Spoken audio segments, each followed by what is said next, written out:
Type के मैं आपको 2 क्वेश्चन करवाऊंगा, एक आप खुद से करिएगा। जैसे सवाल नंबर है 62 आपके सामने करो। अब इस सवाल का सोर्स क्या है? यह सवाल आया था 2016 के मेंस के पेपर में। अच्छा और आसान सवाल है बेटा, करो जी इस क्वेश्चन का क्या आंसर होगा, बनाओ। 2016 के मेंस में सवाल आया, बनाएंगे बच्चे। On a river Q is the mid point, on a river Q is the mid point between 2 points P and R on the same bank of river. सवाल में यह बोला है, ध्यान से सुनिएगा मेरे प्यारे भाई। एक नदी है, नदी के 2 किनारे हैं पी और आर, नदी के 2 किनारे हैं पी और आर, और क्यों जो है उसका मिड पॉइंट है, मध्य बिंदु है। क्यों जो है वो मिड पॉइंट है, पी और आर नदी के 2 किनारे हैं, क्यों जो है उसका मिड पॉइंट है। एक नाव, ठीक है, अब यहां पे जरा सवालों को ढंग से पढ़ना बेटे, सवालों को ढंग से। एक नाव पी से क्यों तक जाती है और फिर वापस आती है 12 घंटे में, और नाव पी से आर तक जाती है, नाव जो है पी से आर तक जाती है 16 घंटा 40 मिनट में, 16 घंटा 40 मिनट में। तो वापस नाव आर से पी कितने मिनट में आएगी, नाव आर से पी तक कितने मिनट में आएगी। देखो, एक नाव पी से आर तक जाती है, पी से आर तक कितने समय में जाती है, 16 घंटे 40 मिनट में, ऐसा बोला गया है। देखो बेटा ध्यान सुनिएगा, नाव को जाने में और आने में समय अलग अलग लगेगा। आप कहोगे सर क्यों अलग लगेगा, कि अगर नाव डाउनस्ट्रीम जाती है तो वापस कैसे आएगी, अपस्ट्रीम, स्पीड अलग है तो टाइम अलग लगेगा, और अगर नाव अपस्ट्रीम जाती है तो वापस आएगी डाउनस्ट्रीम। तो चूंकि जाने और आने में नाव की स्पीड अलग अलग हो जाती है करंट की वजह से, नदी के बहाव की वजह से, इसलिए समय अलग अलग लगता है। सवाल में जो पूछा है कि नाव को बताओ वापस आर से पी तक आने में कितना समय लगेगा, आपसे क्वेश्चन में यह पूछा गया है। एक बात का जवाब दो, सवाल सब लोगों ने कर लिया होगा अगर आप तो ध्यान से सोचते हैं। सवाल बोला एक नाव को पी से क्यू तक जाने में और फिर वापस आने में 12 घंटे लगता है, यानी कि अगर कोई नाव पी से क्यू तक जाती है फिर वापस आती है, कितना समय लगा, 12 घंटे। पी से क्यू तक गई फिर वापस आई 12 घंटे। तो बच्चों ये क्यू जो है मिड पॉइंट है। अगर मैं डिस्टेंस को डबल कर दूं, भाई पी से क्यू तक तो आधी दूरी है ना, अगर मैं पी से आर तक पूरी दूरी जाऊं और उतनी दूरी वापस आऊं, तो बच्चों टोटल समय कितना लगना चाहिए, डबल लगना चाहिए ना कि नहीं, डबल लगना चाहिए, 12 घंटे का डबल 24 घंटे लगना चाहिए। आप बोलोगे हाँ जी सर लगना चाहिए। भाई अगर नाव को पी से क्यू तक जाने में और वापस आने में आधी दूरी 12 घंटे लगाए, तो अगर नाव पूरी दूरी जाती है पी से क्यू तक, पूरी दूरी पी से आर तक, फिर वापस आती है आर से पी, तो समय कितना लगना चाहिए, टोटल 24 घंटे लगना चाहिए कि नहीं लगना चाहिए। आप बोलोगे हाँ जी सर लगना चाहिए। भाई आधी दूरी गई और वापस आई 12 घंटे लगा, तो अगर नाव पूरी दूरी जाए डबल और फिर वापस आए तो डबल लगना चाहिए 24 घंटे, 12 का डबल 24 घंटे लगना चाहिए कि नहीं। आप बोलोगे हाँ जी सर 24 घंटे लगना चाहिए, यानी कि नाव को पी से आर तक जाने में और वापस आने में 24 घंटे लगेगा, जबकि नाव को पी से आर तक जाने जाने में 16 घंटे 40 मिनट लगाए, तो फिर नाव को आर से पी तक वापस आने में कितना समय लगा होगा, आर से पी तक वापस आने में 24 घंटे में से 16 घंटे 40 मिनट घटा देंगे, 24 घंटे में से कितना बचेगा, ये बचेगा 7 घंटा 20 मिनट। 7 घंटा 20 मिनट का मतलब हो गया 7:1/3 आवर। डी ऑप्शन सवाल का आंसर है, डी। आपको कोई इक्वेशन नहीं बनानी, जस्ट कॉमन सेंस। कोई इक्वेशन अगर आपको नहीं बनानी है यहां पर, केवल कॉमन सेंस के इस्तेमाल से करना है। बताओ मजा आया कि नहीं सवाल करके।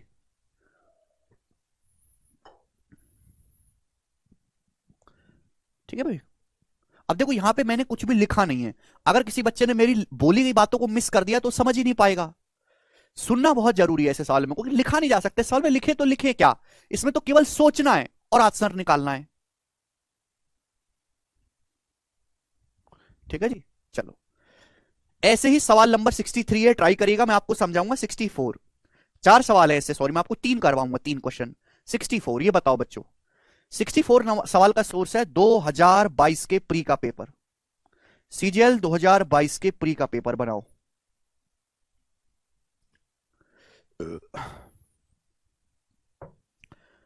बोट की स्टिल वाटर में स्पीड सेम है, लेकिन जाने और आने में डाउन स्ट्रीम और अप स्ट्रीम तो अलग अलग है। जरूरत ही नहीं राजन।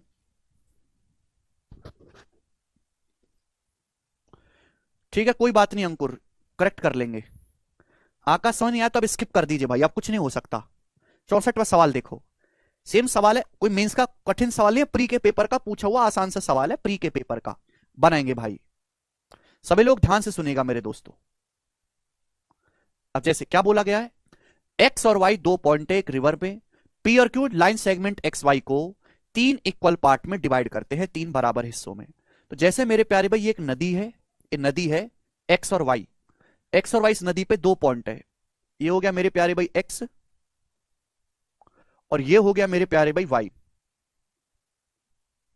वाई।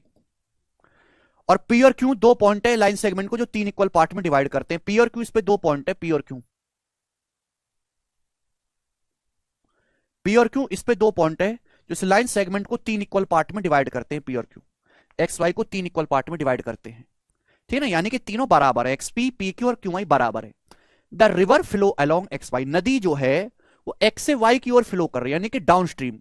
नदी जो है वो एक्स से वाई की तरफ फ्लो कर रही है, नदी एक्स से वाई की तरफ, डाउन स्ट्रीम जो है इधर है, नदी एक्स से वाई की ओर फ्लो कर रही है, ऐसा सवाल में बोला गया है। The river flows along X Y, साफ साफ कहा।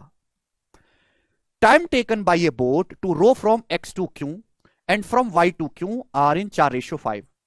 अच्छा, सवाल में बोला गया है कि एक नाव को एक्स से क्यू तक जाने में और वाई से क्यू, वाई से क्यू की यात्रा में जो समय लगता है उस समय का अनुपात 4:5 है। देखो, एक नाव को एक्स से क्यू तक जाने में, ध्यान सुनिएगा, थोड़ा सा दिमाग लगाओ मेरे प्यारे भाई, एक नाव को एक्स से क्यू तक जाने में 4 घंटे लगता है, 4 घंटे।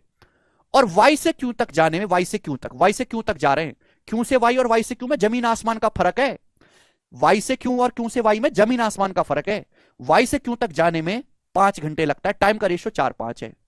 तो आपसे पूछा बोट की डाउनस्ट्रीम स्पीड और करंट की स्पीड का रेशियो क्या है, बोट की डाउनस्ट्रीम स्पीड और करंट की स्पीड का रेशियो ज्ञात करें। बहुत अच्छा सवाल करे बच्चों। एक बार बताओ, अगर डिस्टेंस को सेम बना लिया जाए, अगर डिस्टेंस को सेम बना दिया जाए मेरे प्यारे भाई, तो स्पीड और टाइम का रेशियो एक दूसरे का रिवर्स हो जाता है, जानते हैं। इस सवाल में अभी तक प्रॉब्लम क्या है, इस सवाल में अभी तक प्रॉब्लम यह है कि यहां डिस्टेंस अलग अलग है, एक्स से क्यू तक आप डाउनस्ट्रीम जाते हो तो वाई से क्यू तक आप अपस्ट्रीम आ रहे हो, डिस्टेंस अलग अलग है। अगर मैं डिस्टेंस को सेम बना लूं तो बात बन जाएगी भाई। आप मुझे बताओ, एक नाव को एक्स से क्यू तक जाने में 4 घंटे लगता है, एक्स से क्यू तक जाने में 4 घंटे, तो मैं आपसे पूछूं अगर एक्स से क्यू तक जाने में 4 लग रहा है समय, तो एक्स से पी तक जाने में कितना समय लगेगा, एक्स से पी तक जाने में, तो एक्स से पी तक जाने में तो 2 घंटे लगेगा ना, एक्स से पी तक जाने में 2 घंटे। टाइम का रेशियो दे रखा है, समय का अनुपात दे रखा था 4:5। अगर नाव को एक्स से क्यू तक जाने में 4 समय लग रहा है तो एक्स से पी तक तो आधी दूरी है, तो आधी दूरी जाने में समय कितना लगेगा, आधा समय लगेगा। आप बोलोगे हाँ सर, तो देखो सेम डिस्टेंस हो गई, ये सेम डिस्टेंस हो गई कि नहीं, आप बोलोगे हाँ सर अब डिस्टेंस सेम हो गई।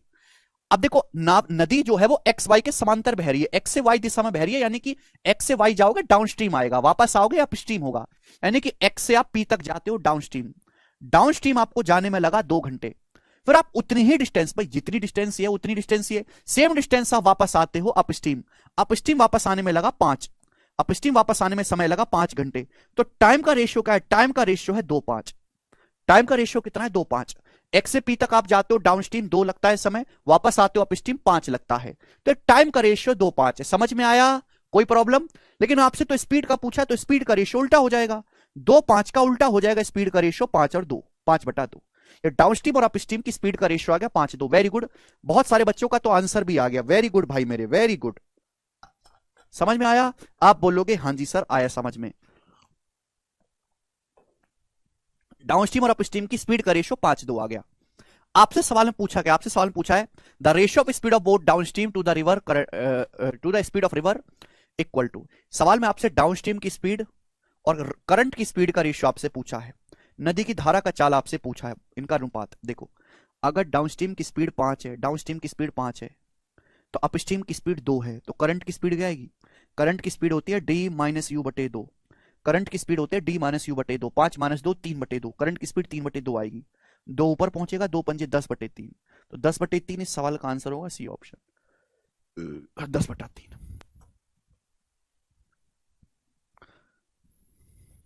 रेशियो देखे, रेशियो ही तो पूछा है, खत्म सवाल। तो बेसिकली इस सवाल में लॉजिक ये था कि यहां पे आपको डिस्टेंस को सेम बनाना था। अगर आप डिस्टेंस को सेम नहीं बनाओगे तो आप स्पीड टाइम का रेशियो रिवर्स नहीं कर सकते। ठीक है जी, कोई प्रॉब्लम। चलो, इसका एक और एडवांस वर्जन सवाल इस साल के एमटीएस के पेपर में आया है। एमटीएस बिल्कुल 2023 में भी 15 दिन पहले पेपर हुआ बेटा, 15 दिन पहले इसकी आंसर की आई है एमटीएस 2023 की। इसको करके बताओ, बनाए करके बताओ इसका क्या उत्तर है फटाफट सब।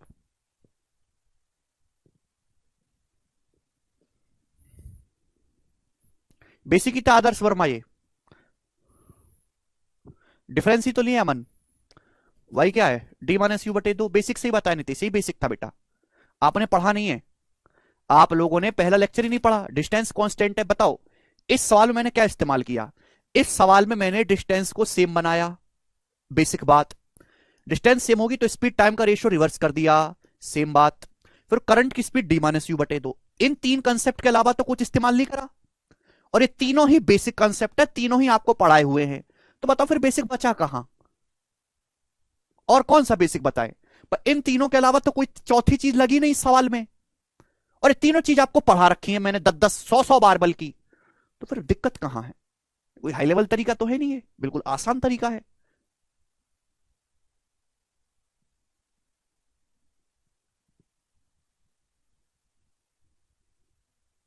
नितेश कह रहे एक्स मान कर कैसे करेंगे, नितेश वो नहीं आता भाई मुझे, वो एक्स मान के करना मुझको आता ही नहीं, तो मैं कैसे बताऊं भाई। इतना पढ़ा लिखा होता तो यही होता मैं, हैं, वो तो आता ही नहीं भाई मुझे।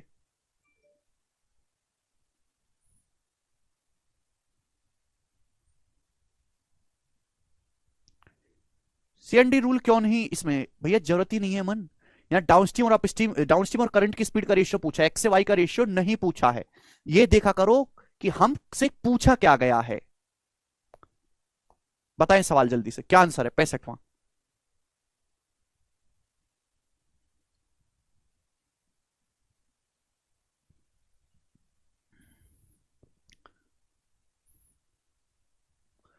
गौरव 1088 को 8 से काटो, बताओ क्या आएगा।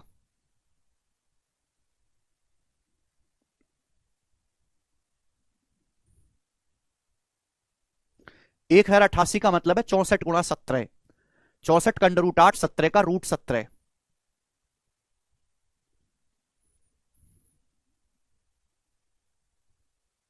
हाँ जी बिल्कुल हो सकता है हनी, डिस्टेंस को आप हाँ कैसे भी सेम कर लो, बिल्कुल हो जाएगा।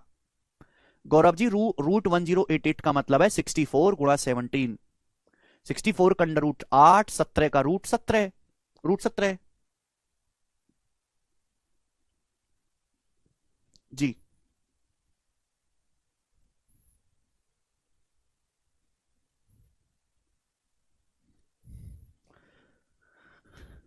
बोट एंड स्टीम की सीट अपलोड हो गई भाई रोहित, कौन सी दुनिया में हो, कब की अपलोड हो गई है।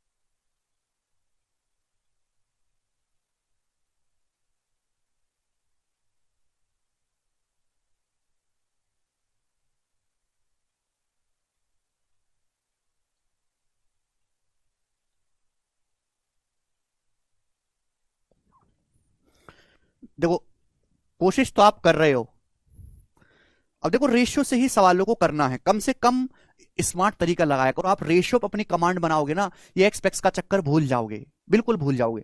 कॉमन सेंस डेवलप करो, गणित को रटो मत। अब एमटीएस का सवाल अच्छा सवाल है मेरे प्यारे भाई, बहुत इजी है, एलसीएम से सॉल्व किया उससे भी हो जाएगा।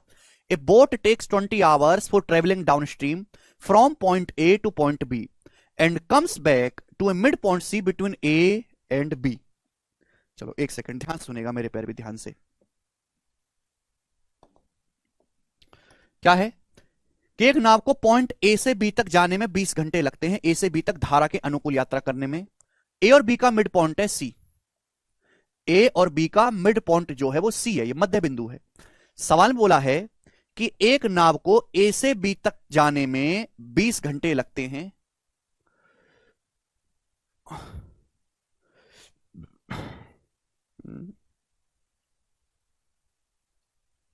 And comes back to a mid point C between A and B. अच्छा, the speed of steam is 5 kilometre per hour, the speed of boat in still water is 10 kilometre per hour. Boat की still water में speed 10 kilometre per hour, x का मान 10 है और current की speed 5 है। आपसे पूछा है ए और बी के बीच की दूरी क्या है। अच्छा ठीक है भाई, देखो सॉरी मैंने गलत पढ़ा क्वेश्चन। अभी ए और बी का मिड पॉइंट है सी। एक नाव को ए से बी तक धारा के अनुकूल यात्रा करने में 20 घंटे लगते हैं और नाव ए और बी के बीच मिड पॉइंट सी तक आती है, मिड पॉइंट सी तक। यानी कि एक नाव को ए से बी तक जाने में फिर वापस बी से सी तक आने में टोटल जो समय लगा है 20 घंटे लगा। Boat takes 20 hour for travelling from A to B and comes back to a mid point C. ठीक है जी, ये क्वेश्चन को आप ढंग से पढ़े मेरे दोस्तों।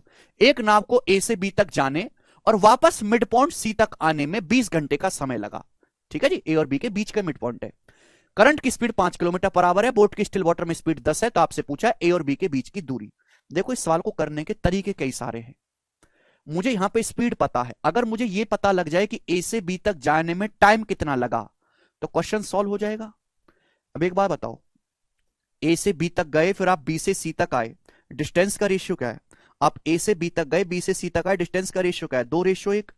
भाई बीसी जो है वो ए बी का आधा है, अगर ए बी 2 है तो बीसी 1 है। अब मैं बात करता हूं स्पीड के रेशियो की। क्या बात करता हूं? स्पीड के रेशियो की मेरे प्यारे भाई, ठीक है ना। आप ए से बी तक जाते हो डाउन स्ट्रीम, नाव जो है ए से बी तक कैसे जा रही है? डाउन स्ट्रीम जा रही है। डाउन स्ट्रीम की स्पीड क्या है? X plus Y. X plus Y है 10 + 5 15। वापस कैसे आते हो? अप स्ट्रीम, अप स्ट्रीम वापस आओगे, अप स्ट्रीम की स्पीड आएगी एक्स माइनस वाई 5। तो 15 5 का रेशियो क्या है? 3:1। स्पीड का रेशियो क्या है बच्चों? 3:1। आप बोलोगे हाँ जी सर बिल्कुल सही। भाई डाउन स्ट्रीम की स्पीड क्या है? एक्स प्लस वाई तो है डाउन स्ट्रीम की speed, X plus Y 10 + 5 15 kilometre per hour downstream की स्पीड है। वापस आप अप स्ट्रीम आते हो 5 की स्पीड से। तो डाउन स्ट्रीम और अप स्ट्रीम की स्पीड का रेशियो क्या है? 3:1। तो अगर मैं इन दोनों को डिवाइड कर दूंगा तो टाइम का रेशियो आ जाएगा। टाइम का रेशियो क्या है? क्रॉस मल्टीप्लाई 2 एकम 2 3 एकम 3 2:3। टाइम का रेशियो 2:3 आ गया। यानी कि ए से बी तक और बी से सी तक जाने में टाइम का रेशियो 2:3 है। टोटल टाइम कितना लगा? टोटल टाइम लगा 2 और 3 5, जबकि टोटल टाइम लगा है 20 घंटे।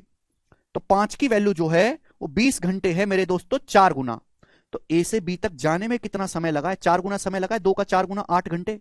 बोलो, अगर 5 की वैल्यू 20 है तो 2 की वैल्यू कितनी आ जाएगी? 8 घंटे। आप बोलोगे हाँ सर, यानी कि नाव को ए से बी तक जाने में 8 घंटे का समय लगा है। नाव ए से बी तक जाती है डाउन स्ट्रीम 15 की स्पीड से, नाव को 8 घंटे का समय लगा। तो टोटल डिस्टेंस कितनी आ जाएगी? 15 × 8 = 120 किलोमीटर। ये आंसर है।